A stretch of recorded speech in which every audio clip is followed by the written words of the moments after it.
Good morning सिद्धि Hindi online classes में आपका स्वागत है। हमने लास्ट में नियमनकारी संस्थाएं देखी थी। आज हम व्यवसायी संस्थाएं देखेंगे।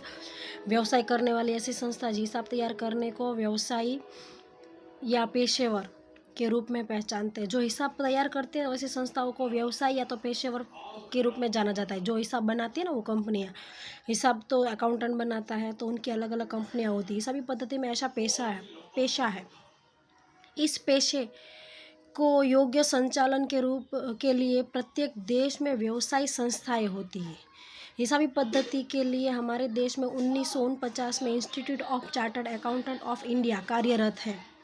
संस्थाएं द्वारा हिसाबों के संदर्भ में मार्गदर्शिका तैयार की जाती है, मानक बनाए जाते हैं, यानी मानक और मार्गदर्शिका मतलब नियम बनाए जाते हैं इन संस्थाओं के द्वारा, और उसी नियम से हमें क्या करना है, अकाउंट बनाना है। जिससे तैयार किए हुए हिसाबों में एक सूत्रता और समानता रहती है। सबके हिसाब व्यवस्थित बनते हैं क्योंकि नियम है, उसी हिसाब से काम करेंगे तो नियम सर्वत्र एक समान रहते हैं। इसके अतिरिक्त institute of chartered security of India, the institute of cost accounting of India भी हिसाबों संबंधित जरूरी सूचन करती है। इस प्रकार व्यवसायी संस्थाओं को मार्गदर्शिका और हिसाबी मानक तैयार करने के लिए हिसाब मददरूप बनते हैं। इस तरह से ये संस्थाएं हैं वो सबके हिसाब देखेगी और पता चलेगा कि हिसाब कैसे बनाए हैं, कुछ चेंजेस की ज़रूरत है कि नहीं, हिसाबों में एकरूपता है कि नहीं। ये जांच करने के लिए भी उनके लिए हिसाब बहुत उपयोगी है। तो अलग अलग कंपनियों के वो हिसाब देखते हैं। संशोधन और विशेषज्ञ, तो इसमें हिसाबी माहिती का उपयोग करने वाले एक वर्ग है संशोधक और विशेषज्ञ। एक ऐसा वर्ग है जो हिसाबों का उपयोग करता है, वो एक वर्ग संशोधक और विशेषज्ञ। इन उपयोगकर्ताओं को कंपनी की नफाकारिता कितनी है, आर्थिक सद्धरता कितनी है, उनकी जानकारी पाने उपरांत उनकी नफाकारिता, आर्थिक स्थिति, सद्धरता ऐसी क्यों है, इतनी क्यों है, इस संबंध में संशोधन और विश्लेषण करते। क्यों? क्योंकि उनको पता चलेगा कि कंपनियों में कौन सी कंपनी की ये आर्थिक स्थिति बहुत अच्छी है, क्यों वो प्रॉफिट कमा रही है, ऐसा क्या है।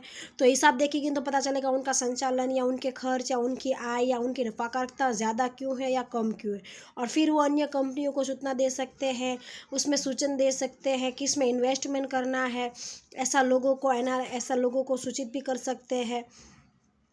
इस तरह से यह संशोधन विशेषज्ञ कंपनी की निजी रूप से और विनियोगकर्ताओं को मदद करता है, इन्वेस्टमेंट करने वालों को मदद करता है। इन उपयोगकर्ताओं का योगदान भी महत्वपूर्ण है। यह वर्ग निजी हेतु के लिए नहीं बल्कि अन्यों को लाभ के लिए यह संशोधन करते हैं, अन्यों को फायदा हो कि भाई वो संशोधन करेंगे, फिर बताएंगे लोगों को देखो यह कंपनी अच्छे से सद्धरता में है, आर्थिक स्थिति बहुत अच्छी है, इस कंपनी का यह पहलू बहुत भारी है, तो आपको भी इस तरह से कार्य करना चाहिए ताकि आपकी कंपनी भी अच्छे, जैसे लोगों को सजेशन देती है, लोग संशोधन करके लोगों को अच्छी अच्छी सूचना निर्णय लेने में मदद करती है। इस तरह से मदद होती है लोग अन्य कंपनियों की। इस प्रकार हिसाबी माहिती इन उपयोगकर्ताओं के लिए ज़रूरी है।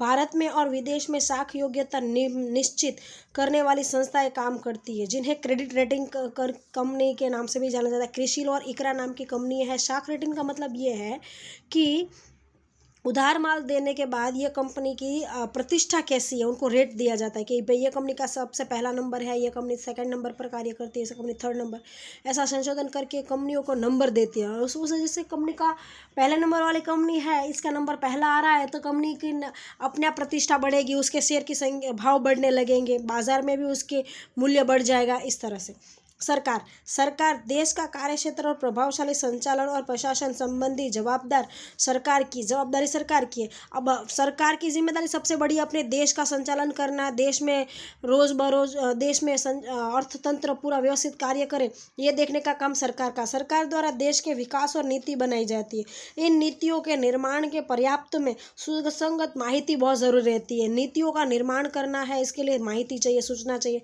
कंपनियों के द्वारा हिसाब प्रस्तुत करने के बाद एकत्रितकरण करके इनका उपयोग करके नीति बनाते और निर्माण करते हैं सरकार नीति विषयक निर्णयों में हिसाबी माहिती बहुत महत्वपूर्ण भूमिका है।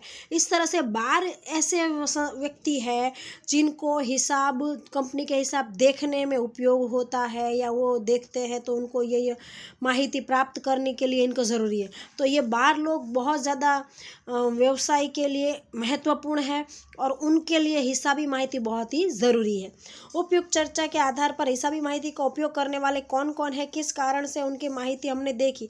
अब आदि बाबतें हम जान सकते हैं। हिसाबी माहिती के उपयोग की सीमा विस्तार में जान सके, इसके लिए हम आगे देखेंगे। ठीक है, तो आगे हम पहले पारिभाषिक शब्द का आगे देखेंगे। पारिभाषिक शब्द मतलब ये कि अकाउंट में कौन से शब्दों का उपयोग होने वाला है। जो शब्द अभी तक आपने सुने थे तो उसका उपयोग नहीं देखा था, अकाउंट में उसका उपयोग अलग तरह से हो रहा है, बराबर। तो सबसे पहले ये तीसरा नंबर है, पर मैं यहाँ से शुरुआत करूँगी पूंजी, नहीं उससे पहले हम धंधाकीय व्यवहार से शुरुआत करेंगे। तो व्यवहार किसे कहते हैं, पहले तो ये तो लेन देन को व्यवहार कहते हैं, बराबर। व्यक्ति, संस्था या समूह के द्वारा लेन देन होती है उसे कहते हैं व्यवहार। लेन देन किसकी होती है, तो माल, संपत्ति या सेवा या रोकड़। माल, संपत्ति, सेवा या रोकड़ की लेन देन होती है, ऐसे लेन देन होती है उसे व्यवहार कहते हैं। किसकी लेन देन, माल, संपत्ति, रोकड़ या सेवा की। तो मैंने से व्यवहार बताया। धंधा के व्यवहार दो प्रकार के होते हैं, ठीक है। ऐसा व्यवहार उसमें दो प्रकार के, एक होता है आर्थिक और एक होता है बिन आर्थिक। और आर्थिक को धंधाकीय कहते हैं। तो ये क्या, व्यवहार के दो प्रकार, आर्थिक और बिन आर्थिक। जिस व्यवहार को मुद्रा में माप सके, व्यक्तियों के दो या दो से अधिक व्यक्ति आपस में माल, संपत्ति, सेवा की लेन देन करें और उसे मुद्रा में माप सके, उसे आर्थिक व्यवहार कहते हैं। दो या दो से अधिक व्यक्तियों के बीच माल, संपत्ति, सेवा या रोकड़ की लेन देन हो लेकिन उसे मुद्रा में माप ना सके, उसे बिन आर्थिक कहते हैं, बराबर। चलो उदाहरण देके समझाती हूँ। आर्थिक व्यवहार, 5,000 का माल खरीदा। देखो खरीदा है तो एक के पास माल आया है और एक के पास माल गया है, तो लेन देन हुई। खरीदा है 5,000 रुपये, शब्द आया 5,000 रोकड़ में मापा, उसे आर्थिक व्यवहार कहेंगे। और काम वाली बाई व्यवसाय छोड़कर चली गई तो सेवा से निवृत्त हो गई पर उसको मुद्रा में नहीं माप सके, बिन आर्थिक व्यवहार। फ्रेंड के बर्थडे पर गिफ्ट दिया, तो फ्रेंड के बर्थडे पर गिफ्ट दिया, व्यवहार हुआ, लेन देन हुई, पर बिन आर्थिक, क्योंकि व्यवसाय से जुड़ा हुआ नहीं है। जिसको मुद्रा में माप सके, जिससे व्यवसाय में असर हो, ऐसे व्यवहार को क्या कहेंगे, आर्थिक व्यवहार। तो व्यवहार मतलब माल, वस्तु, सेवा या रोकड़ की लेन देन को व्यवहार कहते हैं, पर दो प्रकार के, जिसमें मुद्रा नहीं माप सकते, बिन आर्थिक। जिसको मुद्रा में माप सकते हैं, आर्थिक। ऑर्डर मिला, मुद्रा में अभी नहीं माप सकते क्योंकि उसमें रोकड़ की लेन देन नहीं हुई है, तो उसे क्या कहेंगे, बिन आर्थिक व्यवहार, बराबर है। तो ये व्यवहार, धंधा के व्यवहार दो या दो से अधिक व्यक्तियों के बीच, मैंने अभी आपको बताया किसका, वस्तु, सेवा, रोकड़ और संपत्ति भी बता, माल, संपत्ति और सेवा की और रोकड़ का विनिमय मतलब लेन देन, ऐसे व्यवहार को क्या कहेंगे, धंधा के व्यवहार, अर्थात कि धंधा का कार्य धंधा के व्यवहार के द्वारा ही होता है। तो मैंने जो बताया, दो या दो से अधिक व्यक्तियों के बीच माल, संपत्ति, सेवा या रोकड़ की लेन देन होती हो, ऐसे व्यवहार को धंधा के व्यवहार कहते हैं। वो रोकड़ में भी होंगे, उधार में भी। बस रोकड़ की लेन देन हो रही ना, पर रोकड़ तुरंत ही चुका दे जरूर नहीं, 2 दिन बाद भी रोकड़ चुकाई जाती है। लेकिन अभी ये बोल दिया ना 5,000 का माल बेचा, भले 2 दिन बाद 5,000 मिले, पर रोकड़ अथवा शाख, ऐसे विनिमय के व्यवहारों को धंधा के व्यवहार कहते हैं। ठीक है, तो आज सिर्फ धंधा के व्यवहार तक रहने देते हैं। ठीक है, बहुत ज़्यादा लंबा वीडियो हो जाता है तो जल्दी से डाउनलोड नहीं होगा और आप तक पहुंचेगा नहीं, इसलिए ज़्यादा अधिक लंबा भी वीडियो हम बना सकते हैं नहीं, ये हमारी लिमिट है। ठीक है, बनाओ घटना एक देख लेते हैं साथ में। बनाओ या घटना, तो उसे क्या जो घटना घट रही है उसे क्या कहेंगे, बनाओ। जो परिस्थिति उत्पन्न हो रही है उससे जो परिणाम मिलता है उसे कहते हैं बनाओ या घटना।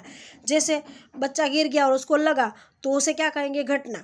तो माल खरीदा, उसे क्या कहेंगे, घटना, क्योंकि माल खरीदा, आपके पास माल आया, परिणाम मिला। व्यवहार में से उद्भव हुई परिस्थिति या परिणाम को घटना या बनाव कहते हैं। उदाहरण के तौर पर देखो, 5,000 का बिक्री किया, इसे व्यवहार कहेंगे, बराबर। 5,000 खरीदने का कार्य हुआ, व्यवहार। मजदूरी चुकाई, इसलिए ये भी व्यवहार हुआ। परिणाम क्या हुआ, 5,000 का माल खरीदा, उसमें 3,000 की माल की खरीदी है, 5,000 मजदूरी है।